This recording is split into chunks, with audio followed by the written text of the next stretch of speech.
All right. One of the most common comfort adjustments you may want to make to your motorcycle is adjusting the handlebar angle. Most motorcycles, with the exception of sport bikes and some sport tourers, most of them have 4 bolts right here, and when you loosen these 4 bolts, that's basically going to loosen the top clamp on your handlebars, and then you'll be able to move your handlebars forwards and backwards, which is good for adjusting the angle of your wrist and your seating position.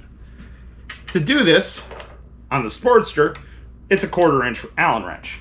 On metric bikes, it's usually 12, 13, or 14 millimeter wrench. But we're going to break both these, or all 4 of these free. Just crack them free.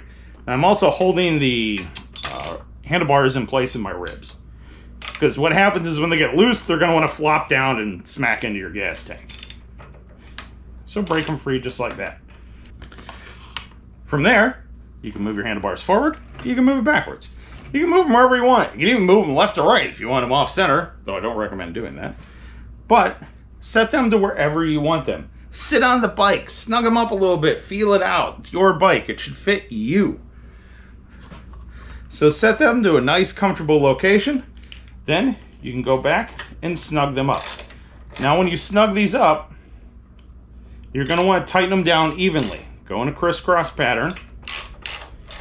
Because if you just tighten one down, the clamp will go crooked, it'll bind up on itself, and then your handlebars will move around. Nobody wants that at 80 miles an hour. I'll give them all snug. Snug them up a little bit. Sit on it again. Check your location. And then if you're happy with your handlebar location, torque them to spec.